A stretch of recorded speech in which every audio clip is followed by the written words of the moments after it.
हरामजादी। हाय दीपा, कैसी है यार? सॉरी मैं तेरी शादी में नहीं आ पाई। वो क्या है ना, मेरे एग्जाम चल रहे थे। बाकी तू बता, कैसा है तेरा ससुराल? अरे मैं तो अच्छी हूँ। मेरे ससुराल वाले तो मेरी बहुत केयर करते हैं। वेरी गुड, ये तो बहुत अच्छी बात है। अच्छा ये बता, जीजू के साथ कहाँ प्लान कर रही है हनीमून का? हम गोवा जाने का प्लान कर रहे हैं। गोवा? अच्छा यार, तू गोवा जा रही है, कश्मीर के पहलगाम नहीं जा रही? वरना वहाँ के नज़ारे तो तूने देखे ही होंगे। अरे वहाँ की बात सुन के तो मेरी रूह कांप जाती है। यार तू एकदम सही कह रही है। देखा नहीं था तूने पहलगाम का नजारा? वहाँ हनीमून बनाने वाले लोगों के साथ क्या हुआ था? अरे उधर तो जाने का सोचो ही मत गलती से। भैया जरा रिक्शा रोकना।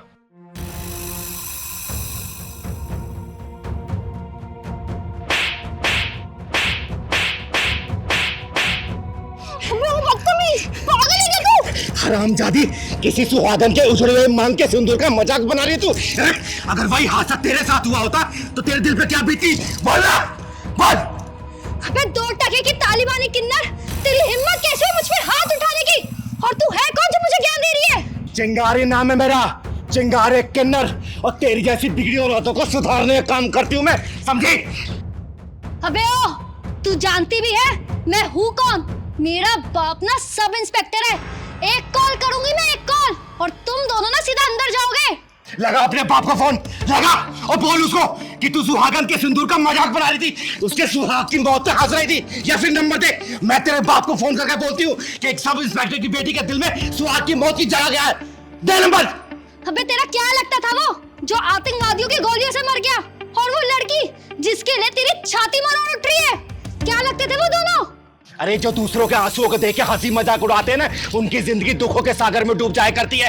अरे वो लड़की भले ही मेरी कुछ लगती थी, लेकिन इंसानियत के नाते मेरी बेटी से भी ज्यादा अजीज थी। अरे जिसके हाथों की मेहंदी का रंग उतरने से पहले सपनों की मांग उचड़ गई हो ना, उस भागन के लिए तेरे दिल में दुख होने के बजाय हंसी भरी पड़ी है। हंसी। हरामजादी, पति से बिछड़ने का दुख क्या होता है ना उससे पूछ, जिसने अपना पति खोया हो। सपनों की उड़ान भरने से पहले जिन जालिमों ने उनके अरमानों का पंख काट दिया, उनसे पूछ, समझी? अरे हम सफर का साथ जब छूट जाता है ना, तो जिंदगी को काटना बहुत मुश्किल हो जाता है। उन लोगों ने तो जिंदगी को 4 कदम साथ भी नहीं चले थे, और तू उनके मरने का हंसी मजाक उड़ा रही है। बोल। सॉरी दीदी, दीदी मुझे पता है मेरी गलती है, मुझे माफ कर दो।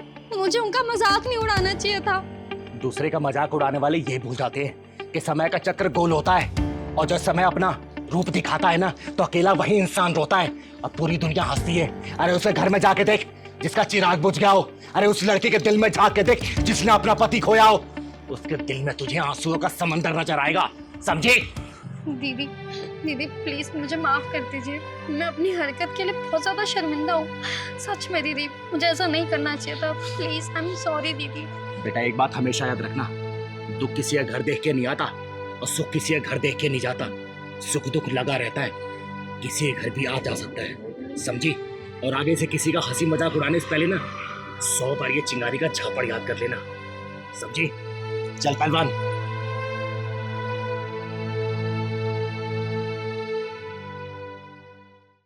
वैष्णवी बेटा, वैष्णवी क्या हुआ बेटा? तू इतनी परेशान क्यों लग रही है? छोड़ दो मुझे दीदी, मुझे जाने दो। वैष्णवी बता क्या हुआ है? क्यों रो रही है? चुप, मुझे बता। दीदी मैं अपनी जिंदगी से परेशान हो गई हूँ, तंग आ गई हूँ मैं अपनी जिंदगी से। बस अपनी जिंदगी को खत्म करने जा रही हूँ। खत्म करने जा रही है? क्यों बेटा, क्या हुआ? तेरी शादी तो तेरे माँ बाप ने अच्छे घर में की थी ना? अच्छे घर में की थी दीदी, लेकिन मुझे अच्छे लोग नहीं मिले, ना अच्छी सास मिली, ना अच्छा पति मिला। बेटा मुझे खुल के बता, बात क्या है? बता मुझे। दीदी मैं किस्मत को दोष दूं या भगवान को दोष दूं? आज मेरी शादी को 5 साल हो गए हैं, लेकिन भगवान ने आज तक मेरी गोद सूनी रखी है। आज तक मुझे कोई बच्चा नसीब नहीं हुआ दीदी, कोई बच्चा नसीब नहीं हुआ। और इसी का ताना मैं अपने पति से सुनती हूँ, अपनी सास से सुनती हूँ, कभी बांझ कहलाती हूँ तो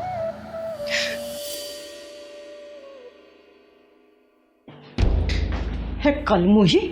अरे सारे मेहमान बाहर बैठे हुए हैं और तेरे से अभी तक चाय नहीं बनी। अरे एक बच्चा तो नहीं दे सकती है, कम से कम मेहमानों के लिए ढंग से चाय तो बना ले। हैं? हमारे घर की इज्जत बनी रहेगी। जी माँ जी, लाती हूँ अभी। जी माँ जी, चुपचाप से लेकर आ जा भाव।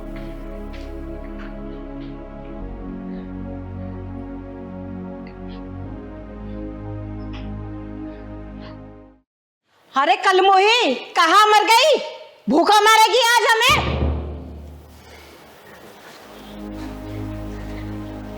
ये लीजिए माँ जी, खाइए।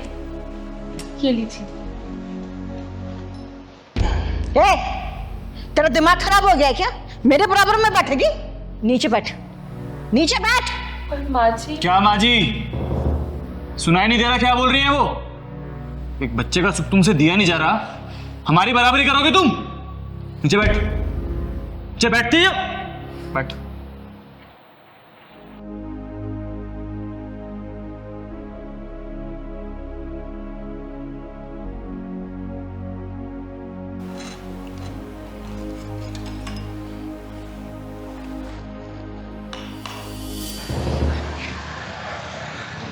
बेटा तू मेरे साथ चल।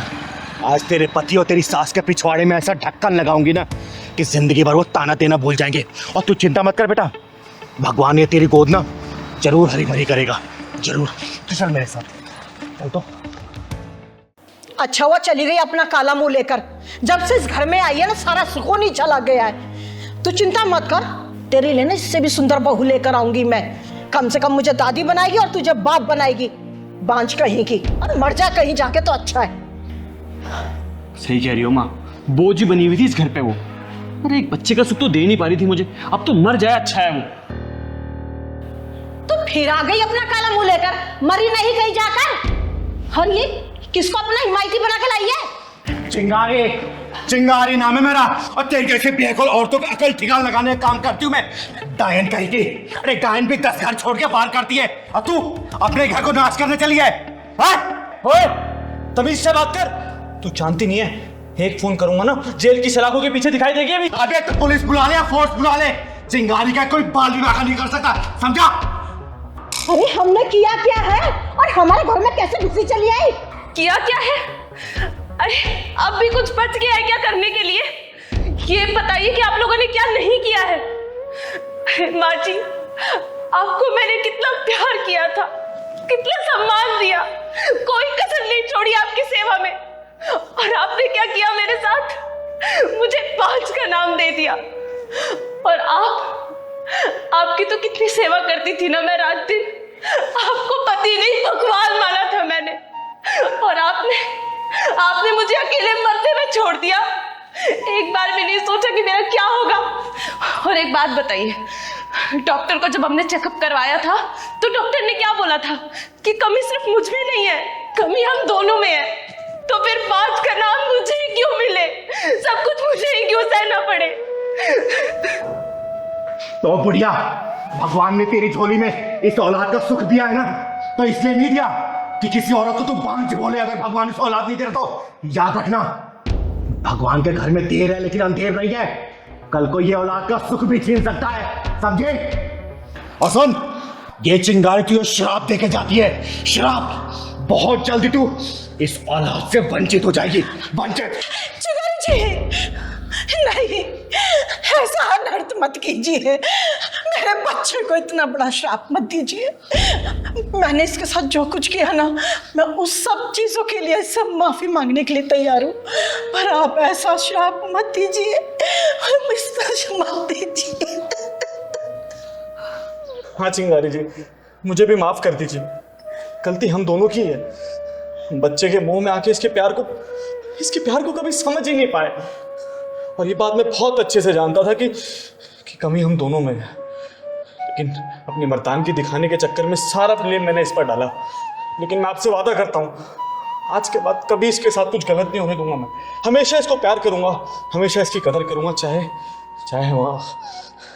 मैं औलाद का सुख प्राप्त हो या ना हो। मैं माफ़ कर दीजिए। अरे नहीं माँ जी, आप लोग ऐसे हाथ जोड़ के मुझसे माफ़ी मत मांगिए, मुझे बिल्कुल अच्छा नहीं लगेगा। और आप लोगों को अपनी गलती का एहसास हो गया, मेरे लिए तो बस वही बहुत बड़ी बात है। मेरा टूटा हुआ घर मुझे वापस मिल गया। सुन लिया, ये होती है नारी, और ऐसी होती है हमारी भारतीय नारी, समझे? और वैष्णवी बेटा, मैं तुझे आशीर्वाद देके जा रही हूं। देखना 9 महीने बाद ना तेरे घर में किलकारी गूंजेगी, किलकारी, और बधाई लेने ये चिंगारी आएगी। और माँ जी, बहू का कैसे ध्यान रखना है ना, शायद मुझे लगता नहीं कि अब दोबारा बताने की जरूरत है। और तू बहुत बहुत शुक्रिया चिंगारी दीदी, आपने मेरा टूटा हुआ घर बचा लिया।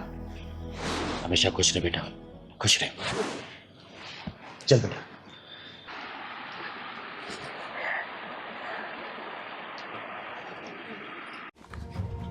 इसी आईडी से उस लड़की को परेशान करता है तू? बोल, ये सोशल मीडिया की बीमारी तेरी खत्म होगी नहीं होगी? बेटा, ये फेसबुक, इंस्टाग्राम, व्हाट्सएप, ये जब सोशल मीडिया है ना, अगर इसके जाल में कोई फंस जाता है वो निकल नहीं पाता है। घर परिवार सब नष्ट हो जाता है, नष्ट, समझा? आगे से अगर मैंने देख लिया ना, काट के रख दूंगी तुझे, समझा? ले निकल। लोगों को क्या हो गया है, सोशल मीडिया पे नाचना है, नंगी नंगी फोटो डालनी है, और ऐसे लोग कमेंट और लाइक करते हैं।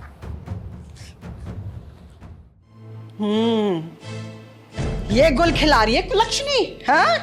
लाज शर्म तो सब बेच खाई है। क्या मतलब माँ जी? माँ जी की बच्ची, हॉलीवुड में एंट्री मारने का इरादा है तेरा? दिन भर में कितनी डीपी बदलती है, वो भी नए नए पोज में। किसको क्या दिखाना चाहती है? माँ जी, डीपी बदलने में क्या प्रॉब्लम है? अब आजकल तो हर कोई बदलता है। डीपी बदलने के पीछे जो तेरी गंदी सोच है ना, उसे मैं सब जानती हूँ। सुधर जा समय रहते, नहीं तो मुझे सुधारना भी आता है। माँ जी, आप इतना नाराज क्यों हो रही हैं? जरा सी बात का इतना बतंगड़ क्यों बना रही हैं? जरा सी बात है, हाँ? सारी सारी रात तेरा फेसबुक ऑन रहता है, व्हाट्सएप पे फोटो डालती रहती है। एक बात बता, तू पूरी रात चैट किससे करती है? माँ जी, वो तो बस मैं रात में लोगों के स्टेटस देखती हूँ। अच्छा, दूसरों का स्टेटस देखते देखते ना कहीं अपना स्टेटस डाउन मत कर लियो, समझी? क्या हुआ माँ, सुबह सुबह इतना नाराज क्यों हो रही हो?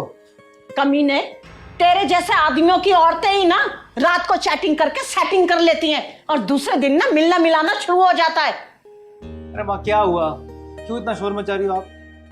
क्या बात हो गई?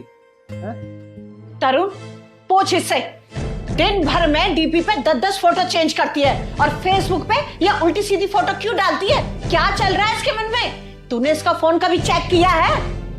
आस्था, माँ जो बोल रही है क्या वो सच है? तरुण, अगर मैं फेसबुक पे फोटोज अपलोड करती हूँ तो उससे क्या फर्क पड़ता है? फर्क पड़ता है आस्था, तुम रात भर फेसबुक पे लगी रहती हो, हैं? चैट करती रहती हो, इंस्टाग्राम पे लगी रहती हो। भाई आज तक मैंने कभी चेक किया है? किया है मैंने चेक? मैं बताती हूँ बेटा तुझे, फेसबुक पे ना ये कुंवारी बन के चैट करती होगी, तभी तो फेसबुक पे उल्टे सीधे फोटो डालती है। आस्था, आखिर तुम चाहती क्या हो? तुम्हारे दिल में क्या चल रहा है आखिर, है? तुम्हें नए नए दोस्त बनाने हैं? अगर बनाने हैं ना तो ये रिश्ता आज और यहीं खत्म कर दे, और जाके नए नए दोस्त बना और जिंदगी के मजे ले, मजे से। जाओ यहाँ से। तुम्हारे कहने का मतलब क्या है? मतलब साफ है, तू शादी से पहले ही बिगड़ी हुई थी, जो अभी तक सुधरी नहीं है, समझी? अरे राम राम राधा आंटी, राधे राधे। अरे चिंगारी जी, आइए आइए, आज कैसे याद आ गई हमारी? अरे बस यहाँ से गुजर रही थी तो सोचा मैं आपसे मिलती चलूं। बैठो बैठो। और सब ठीक है ना? हाँ सब ठीक है। कैसी आस्था बेटा, क्या बात है, तेरा चेहरा क्यों उतरा हुआ है? चिंगारी दीदी, इसे फेसबुक पे ना ऑनलाइन रहने का बहुत शौक है। अरे दिन रात फोटो डालती है अपनी, सोशल मीडिया पे रानी बनना चाहती है, रानी। जब देखो चैटिंग चैटिंग चैटिंग।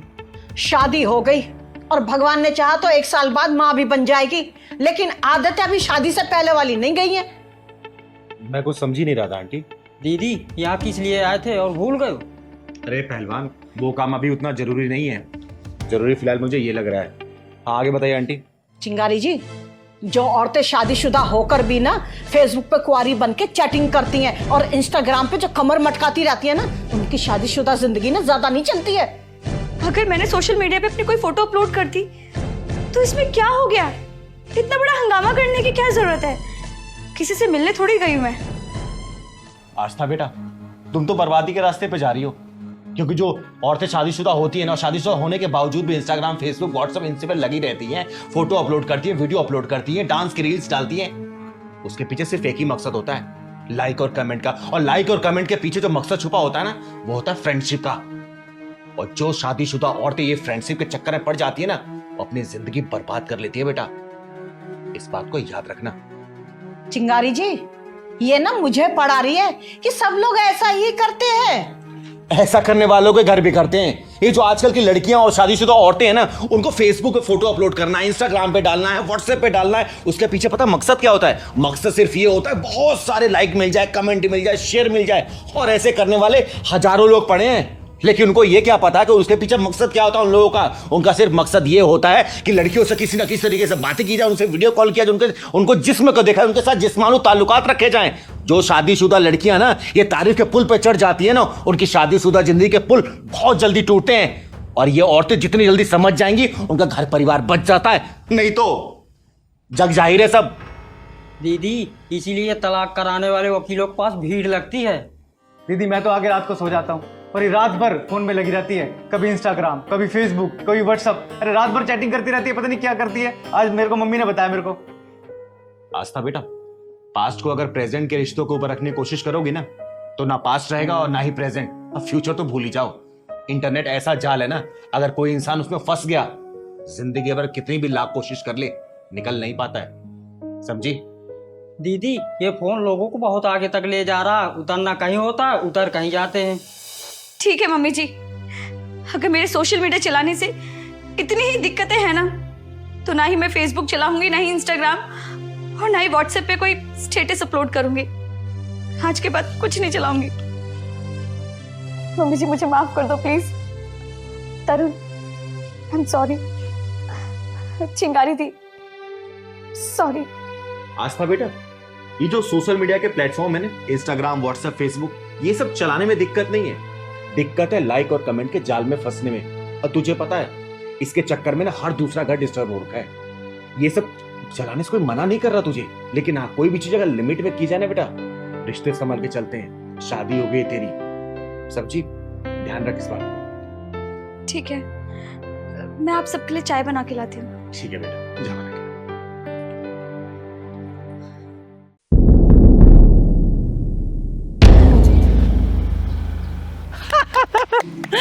सबको मार डालूंगी, किसी को जिंदा नहीं छोड़ूंगी, सबको मार डालूंगी मैं, कोई जिंदा नहीं बचेगा। हाँ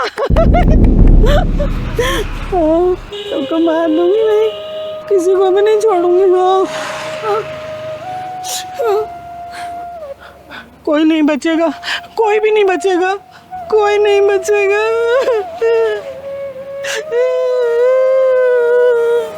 दीदी आप चलो यहाँ से, ये औरत मुझे पागल लग रही है, कहीं हमारे पत्थर न मार दे। नहीं साक्षी बेटा, ये औरत पागल कम, घायल ज्यादा लग रही है।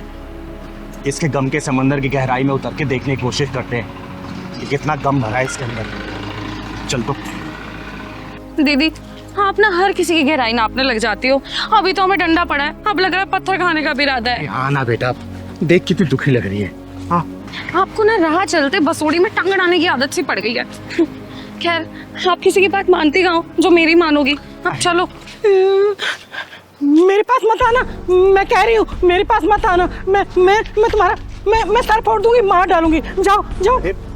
अम्मा, मैं आपके बच्चे जैसी हूँ ना।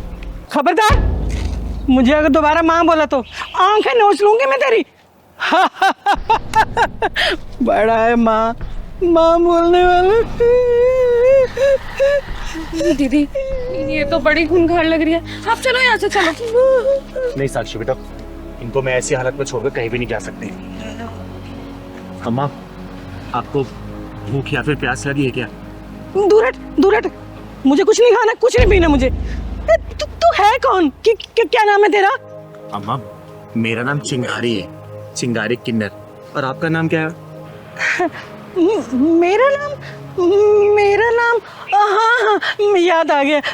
मेरा नाम राधा था और मेरे दो बेटे थे, दो बहुएं भी थी और छोटे पोता पोती भी थे और एक मेरी मेरी मेरी जवान बेटी भी थी, मार डाला। मेरे सारे परिवार को मेरी आंखों के सामने मार डाला। कोई नहीं बचा, मार डाला सबको। अम्मा, आप कहाँ से आई हैं? रहती कहाँ हैं आप? मैं कौन हूँ? मैं कहाँ से आई हूँ? हाँ, याद आ गया। वो पड़ोसी देश है ना, मैं वहाँ की रहने वाली थी। घर के आगे मंदिर बनवाना भारी पड़ गया। मेरे बच्चों को मेरे सामने मार डाला, काट डाला मेरे बच्चों को। मेरी जवान बेटी की इज्जत मेरी आंखों के सामने लूट ली। मैं चीखती रही, चिल्लाती रही, उनको बिल्कुल भी तरस नहीं आया। सब खत्म हो गया, सब बर्बाद हो गया, मेरा कुछ नहीं। साक्षी बेटा, इनके जैसे ना जाने कितने लोग सीने में दर्द छुपाए हुए तर भटक रहे होंगे पागलों की तरह। अरे कहाँ गया ईश्वर, कहाँ गया अल्लाह? पड़ोसी देश में मेरे जैसे न जाने कितने लोग मार दिए गए, काट दिए गए। अम्मा, यहाँ आप कहाँ रह रही हैं? अरे मैं तुम्हें कब से ढूंढ रहा हूँ, तुम यहाँ खड़ी हो। अरे क्या कर रही हो यहाँ तुम? चल चल चल मेरे साथ। अरे मैं कब से ढूंढ रहा हूँ तुझे। आप कौन है साहब? ये मैं मेंटल हॉस्पिटल का कर्मचारी हूँ। ये भागकर यहाँ आ गई है, मैं इसे लेने के लिए आया हूँ। बहुत दुखियारी है बेचारी।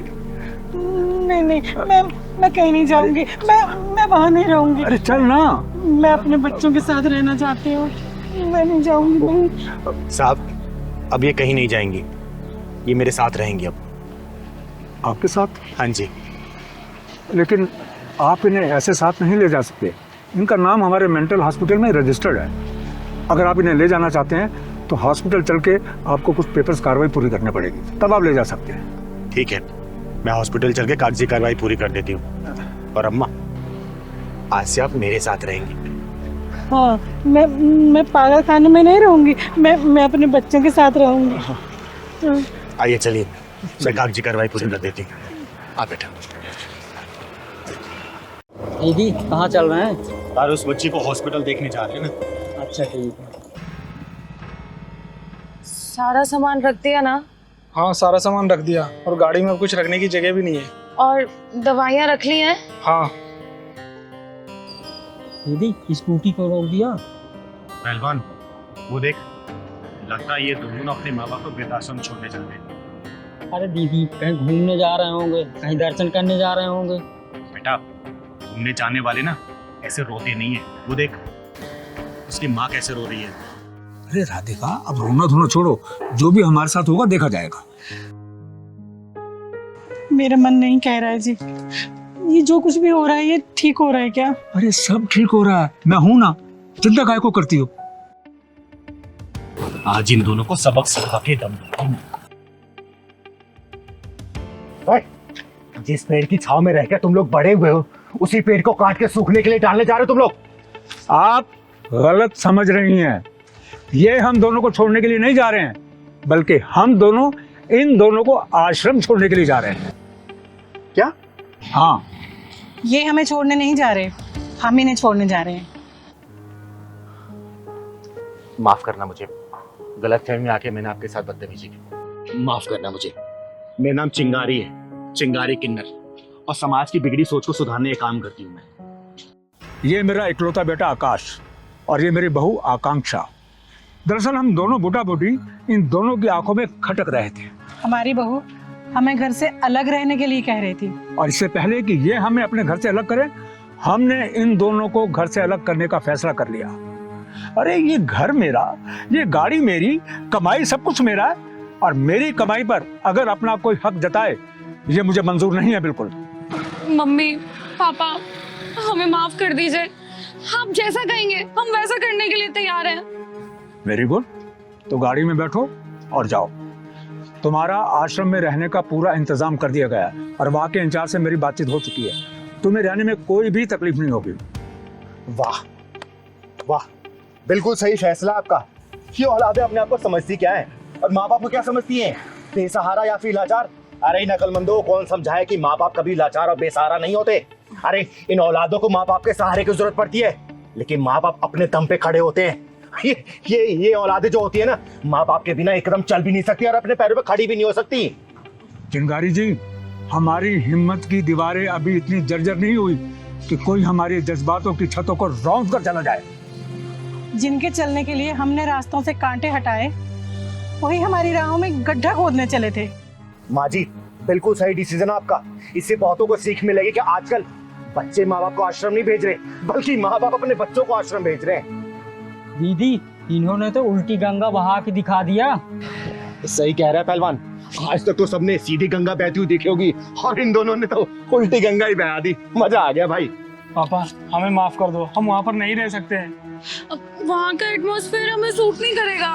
अच्छा, तो जो बेटे अपने माँ बाप को आश्रम में भेज देते हैं, उन बेटों को ये समझ नहीं आता क्या कि वहाँ का एटमॉस्फेयर भी उनके माँ बाप को सूट नहीं करेगा?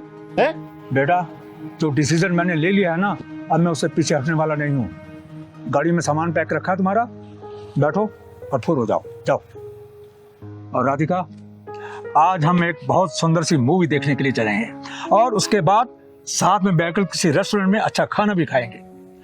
अभी तक हम अपने बच्चों के लिए जीते रहे हैं और अब हम अपने लिए जिएंगे, पैसा अपने ऊपर खर्च करेंगे। राधिका, हाँ। चिंगारी जी, आपका बहुत बहुत शुक्रिया कि आप हमारी तरफ से बोली। बहुत बहुत शुक्रिया चिंगारी। इसमें धन्यवाद कोई बात नहीं है। आप लोगों ने जो पहल की है ना, देखना समाज बहुत हद तक सुधरेगा। और हाँ, आज तक तो माँ बाप को वृद्धाश्रम जाते हुए देखा होगा ना, इस बार जरा तुम लोग एक्सपीरियंस करके आओ, समझे? चल पहलवान।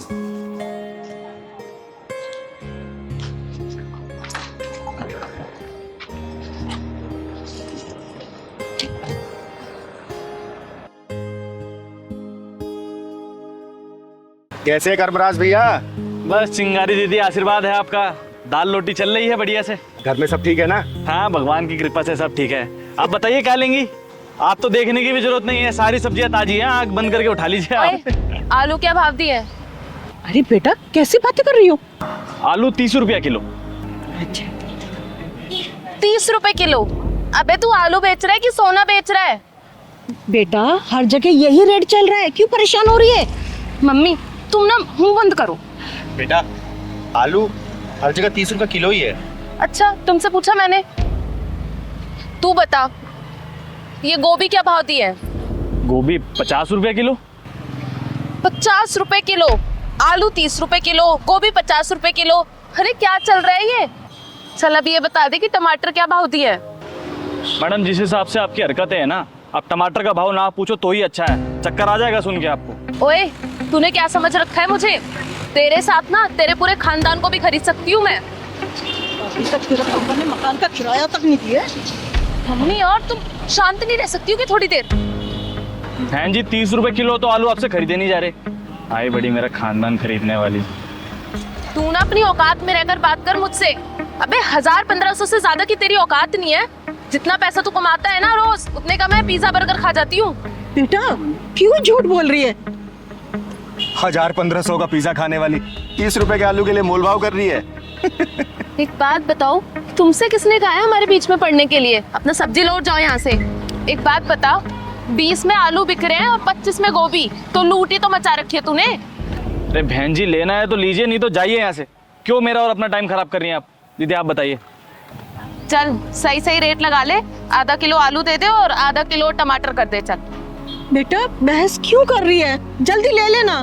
बहन जी देखिए, रेट तो कम नहीं होगा, आपको लेना है तो लो, नहीं तो जाओ यहाँ से। बेच सब्जी रहा है और अकड़ सुनारों वाली दिखा रहा है। चल अब एक काम कर, मेरे पास भी इतना टाइम नहीं है, आधा आधा किलो ना सारी सब्जियों में से कर दे फटाफट। चल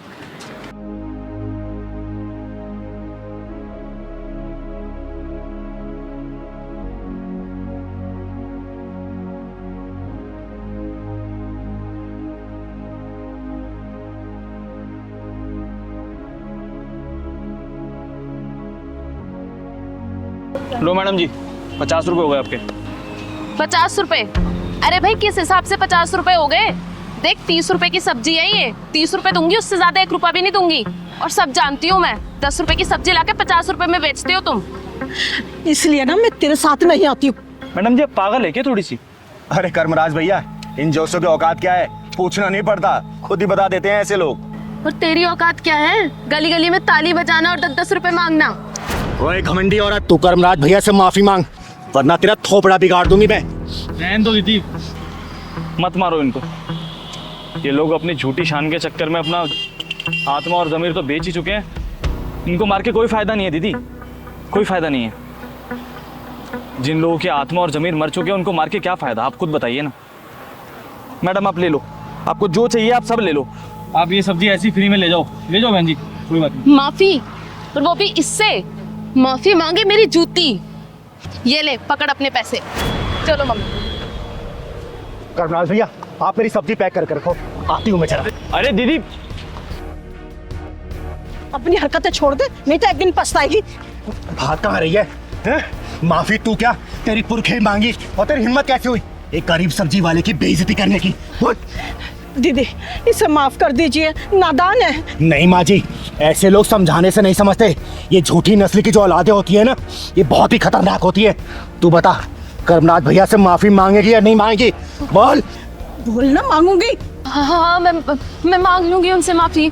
फोन निकाल अपना, निकाल फोन, लो खोल।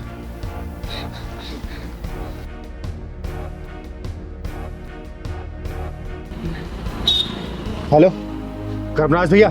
जी चिंगारी दीदी बोलिए। ये बात करो इस छप्पन छोरी से, बात कर, माफी मांग। हाँ भैया, मैं माफी मांगती हूँ आपसे। मैंने जो भी बदतमीजी की आपके साथ, मैं आइंदा कभी नहीं करूंगी। आप मुझे माफ कर दीजिए। आपको आपकी गलती का एहसास हो गया, मेरे लिए इतना काफी है। लेकिन आगे से किसी गरीब के साथ ऐसा मत कीजिएगा। हाँ भैया, मैं किसी के साथ आइंदा से ऐसा नहीं करूंगी। ठीक है दीदी। ठीक है।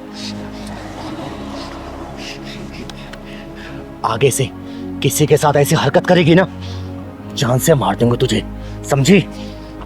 और बहन जी, अपनी बेटी को समझा देना, अच्छा नहीं होगा इसके लिए।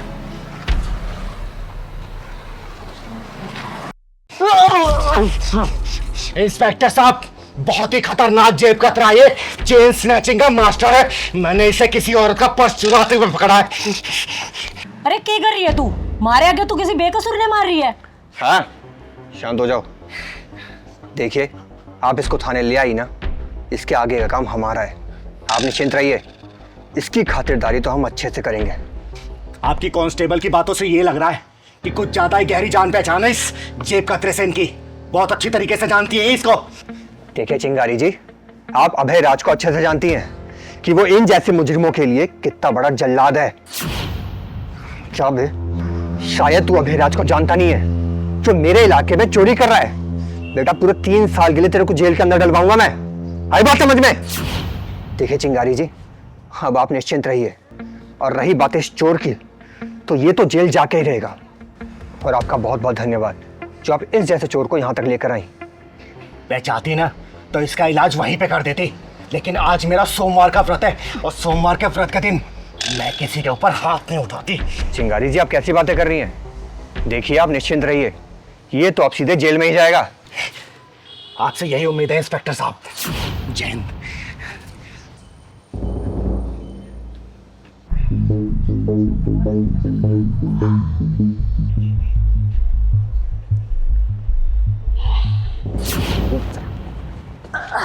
सुबह साले हमारे इलाके में लूटमार कर रहा है, सारा माल खुद हड़प कर रखना चाहता है क्या?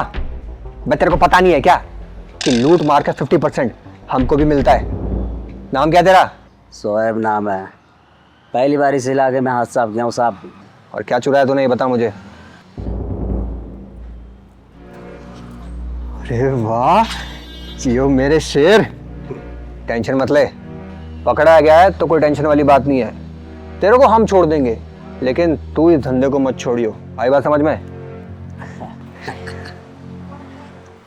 अरे तन्ने भी रहना है कि सैलरी तो सिर्फ हमारी रोजी रोटी चल रहा है। हरे जी सही हो जाए तो हम ऐश कर रही हैं।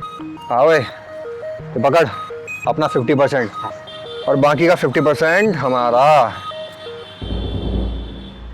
खड़े खड़े क्या देख रहा, चल निकल यहाँ से। जाता हूँ साहब, जाता हूँ। सलाम साहब। चल।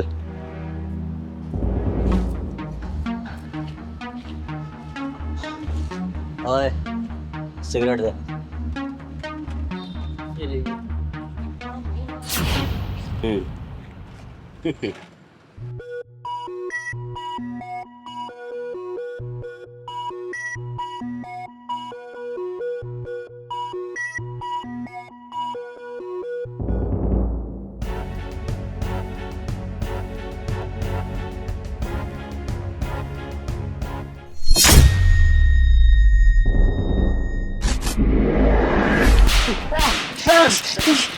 अरे अरे क्या करी, मर जाएंगे। चिंगारी छोड़ इसे, वरना अंदर कर दूं तुझे।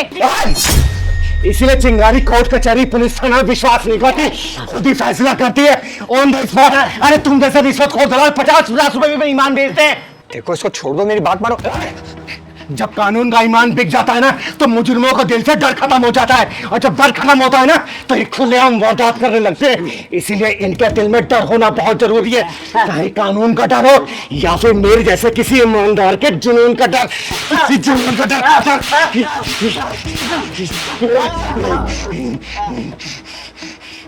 ये होता है डर, और डर होना बहुत जरूरी है। और जब ये होश में आएगा ना तो ईमानदारी की जिंदगी जिएगा। और जा रही हूं मैं, दम है तो रोक के दिखा मुझे, रोक ले आके।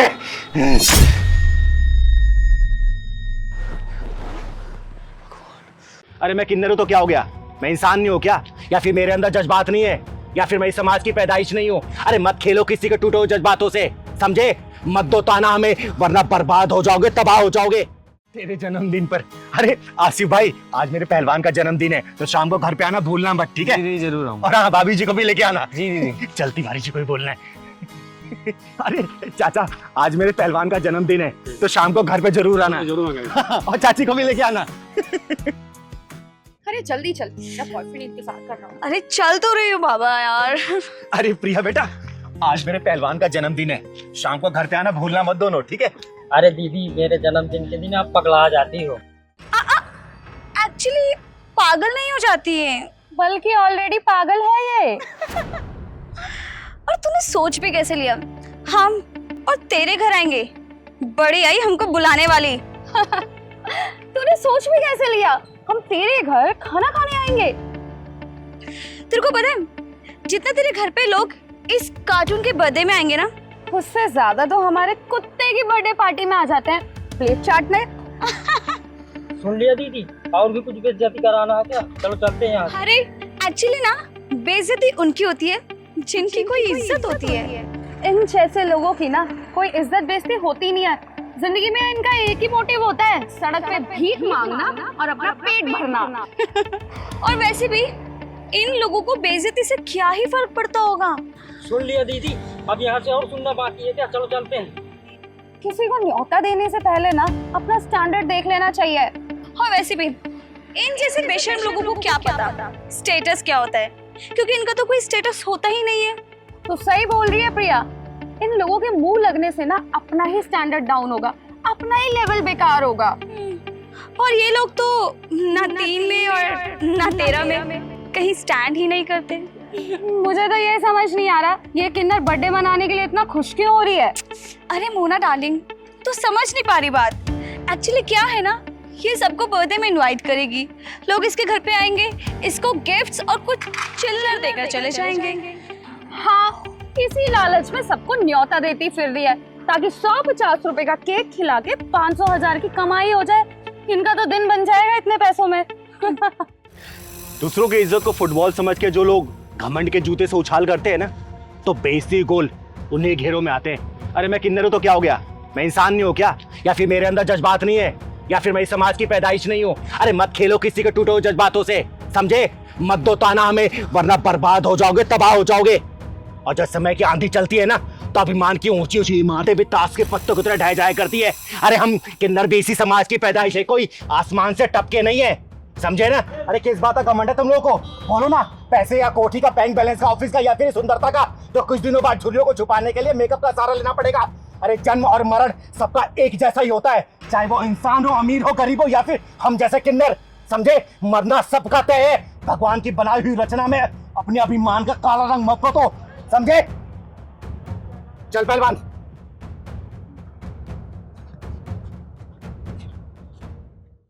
जल्दी आ, नहीं तो लेट हो जाएंगे। ओहो, बहुत धूप हो गई। ओ मॉम, बाहर तो बहुत धूप है, मेरा सारा मेकअप खराब हो जाएगा। कोई बात नहीं, दोबारा कर लेना। ये ड्राइवर कहाँ मर गया?